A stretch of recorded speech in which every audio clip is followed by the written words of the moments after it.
Hello everyone, welcome back. आज फिर से हम सुनेंगे एक छोटी सी कहानी जिसका मोरल आप जिंदगी भर याद रखोगे। एक लड़का था, कॉलेज में पढ़ता था, एक सैलून में जाता है, उसको शेविंग करवानी होती है, बाल वगैरह सेट करवाना होता है। तो एक सैलून में जाता है, तो बार बार जब उसको ये सब प्रोसेस करना शुरू करता है तो एज यूजुअल आपको पता ही है कि कई सारी अलग अलग तरीके की बातें निकलती हैं।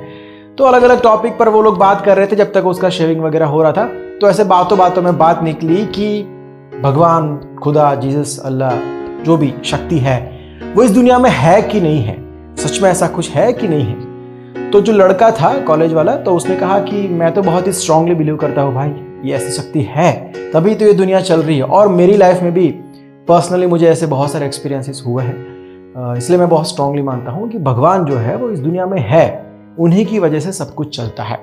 तो वो जो बार बार था उसने कहा कि सॉरी टू से, बट मैं बिल्कुल ही नहीं मानता हूँ, ये सारी बातें फालतू है, ये सारी बनाई गई स्टोरीज है और बस चला आ रहा है, तो अब तक चला आ रहा है, इसके पीछे कोई लॉजिक नहीं है।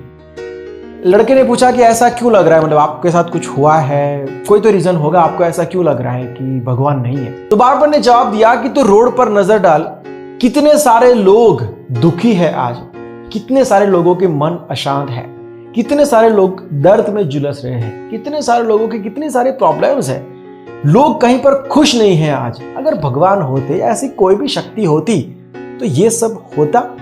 और अगर भगवान है और फिर भी ये सब कुछ हो रहा है तो ऐसे भगवान का मतलब ही क्या, मैं तो उनको भगवान मानू ही नहीं। तो ये सारी कहानियां हैं, ऐसे कोई भगवान नहीं होते हैं। अगर होते तो ये सारी चीजें नहीं होती, सब लोग खुश होते, सबके मन शांत होते, सब लोग बहुत ही हंसी खुशी से रहते। तो वो लड़का ये सब कुछ सुन रहा था, लेकिन उसने किसी भी बात को क्रॉस नहीं किया। वो बोलकर इस आर्ग्यूमेंट को आगे नहीं बढ़ाना चाहता था। वो भाई साहब बोले जा रहे थे ऐसा वैसा ऐसा वैसा बहुत कुछ। तो लड़के ने कुछ नहीं कहा, लेकिन जैसे उसका शेविंग पूरा हुआ, हेयर कटिंग सब कुछ कंप्लीट हो गया, तो पेमेंट करके वो सैलून के बाहर निकला। तो उसने देखा कि एक भाई साहब जिसकी दाढ़ी बहुत ज्यादा बड़ी हुई थी, बाल बिखरे हुए थे, बहुत बड़े हो गए थे, उनके ऊपर नजर पड़ी उस लड़के की। तो भाग कर वापिस सैलून में आया। उसने कहा कि बाय द वे, मैं नहीं मानता हूं कि इस दुनिया में कोई बार्बर है, मतलब बार्बर एग्जिस्ट ही नहीं करता है, मेरे हिसाब से है ही नहीं। तो बार्बर ने कहा कि क्या मजाक कर रहे हैं, मैं तेरे सामने खड़ा हूं, मैं ही बार्बर हूं, सबसे पहली बात तो यही है, और तो लाखों करोड़ों होंगे, लेकिन तेरे सामने अभी तो तेरा शेविंग किया मैंने, मतलब कैसे कुछ भी क्या बोल रहा है, बार्बर नहीं मतलब। उसने कहा कि नहीं, वो देखो ना यार, मतलब वो भाई साहब है, उसकी इतनी दाढ़ी बढ़ गई है, इतने लंबे बाल हो गए हैं, मतलब अगर बार्बर एग्जिस्ट करता है इस दुनिया में तो कोई ऐसे थोड़ी ना घूमता। इस दुनिया में सभी पुरुष अच्छे से शेविंग करके घूम रहे होते, अच्छे से बाल सेट करके घूम रहे होते। बार्बर ने कहा कि यार, लोग मेरे पास आएंगे तब जाके मैं ये सब करूंगा ना, या किसी भी बार्बर के पास जाएंगे तब जाके वो कुछ करेंगे।